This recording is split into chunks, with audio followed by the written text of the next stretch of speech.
This is May 22. After such a long time of waiting, with so many ups and downs, arrests, having to flee from South Africa to save his life plus his family's, to his daughter being denied entry to go to Kenya by the Malawian police, and so much more, Prophet Shepherd Bushiri's extradition case together with his wife Mary Bushiri took place March 8th. The Prophet and his wife presented themselves to court earlier on today. However, the judge adjourned the case till the 16th of March to allow the lawyers time to make formal submissions. I mean, just the last 2 weeks alone, so much has happened. His daughter was denied entry to Kenya for treatment. The Malawian police actually thought that Prophet Shepherd Bushiri plus his wife were trying to escape. And the Prophet actually addressed that during his service, saying that why would he run away from Malawi? No one is after his life there. No one is threatening to endanger him in any way. Why would he try to leave? Just last week, 2 of his lawyers were arrested and released later that same day. And the Hawks were like, why?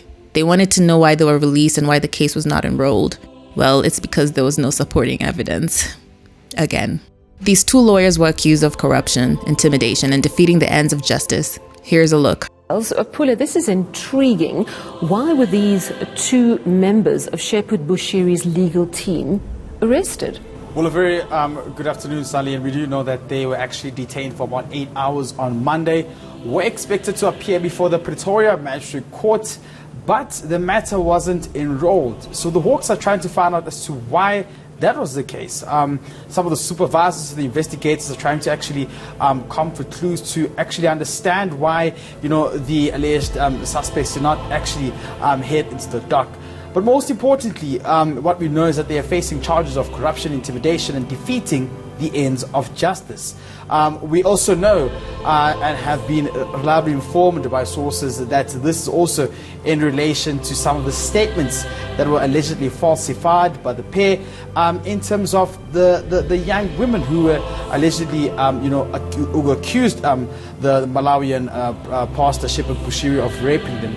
Now what we do know is that according to what we understand is that some of these young women would actually be taken outside the country where they would be asked to change their numbers just so they couldn't be in contact with the authorities, and later on what would happen is that these statements will then be taken in by the lawyers to the authorities, but this was just a step to actually blindfold the authorities and mislead them from actually getting to the actual truth of what could help them have their investigations become successful. Let's just pause right here. You know what? There's so much bias in this journalist summary. And this is the problem, and has always been the problem with the South African law system. Everyone thinks they're the law and that they can act out in defense of it, even when there's no proof. And even when they have no business doing it. This journalist has clearly taken matters in his own hands to conclude that the lawyers are criminal. And as before we get to them, that, sorry, this Pule, is because what I he know actually that's had to say. Pule, before we get to that, I want to go back to these 2 lawyers. I'm going to walk myself slowly through this one. So the allegation is that Shepherd Bushiri's lawyers were actually just covering up any evidence that might have come out in this matter. Is that right? And as you can see, the lady says allegations. Allegations, because this is what it is. But this gentleman is making claims as if he knows, in fact, that this case is true. As a journalist, one needs to not be biased because we understand that people can lie and have always lied from the very beginning. So you need to do your research and back your claims with actual factual evidence. Not people just coming out to speak saying 5 years ago this happened, 10 years ago this happened. Anyone can do that. Well, the Prophet took to his Facebook account to express himself over the situation, writing, quote, "On Monday, with deep shock and sadness, I learned about how the Hawks for 8 hours unlawfully detained my instructing attorney, Mr. Terence Beloy, and my legal advisor, Mr. Alvin Kosa. The 8-hour unlawful detention further included an officer from the Independent Private Investigation in South Africa. The said independent private investigator is the one I hired to investigate extortion and blackmail acts against me.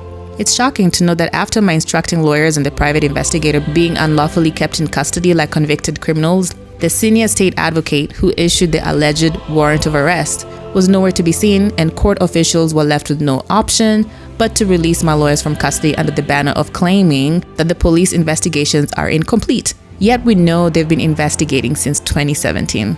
Worse yet, they proceeded to arrest. Clear malice, torture, and harassment to the legal practitioners at its best.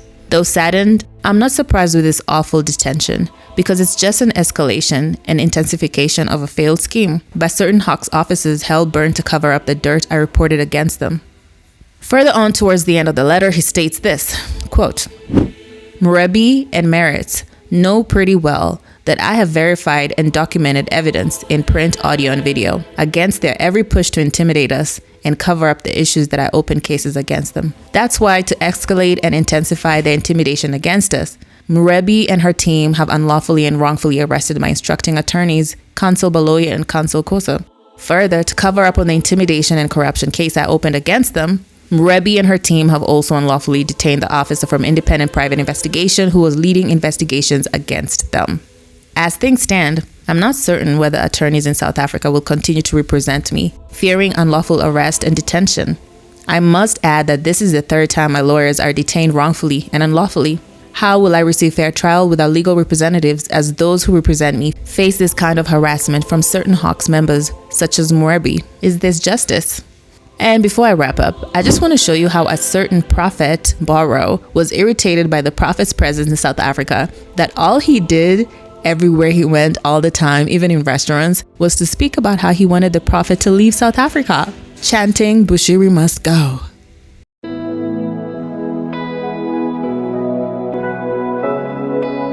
Here is what we want. Bushiri, come on, Bushiri must go. Bushiri must go. Bushiri must go. Hashtag go home Bushiri. Hashtag go home Bushiri. Measure 1, Shepherd Bushiri, go home. A man come with nothing but the Bible and scriptures and prophecy and take our land. Measure 1 must pack his stuff, not his stuff. He had nothing. He must hide home. We put orders. We are not getting orders. We are not getting our orders. We have to suffer because of Bushiri. I must suffer because of Measure 1. We must suffer because of Measure 1. Bushiri must go home. Wow, the chants of Bushiri must go rang in the ears of the corrupt. And now he has gone, but now they want him back.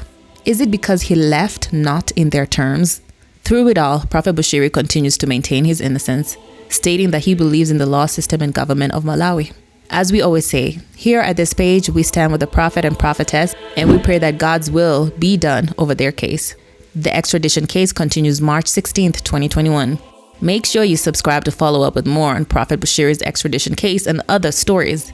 This is May 22. Till next time.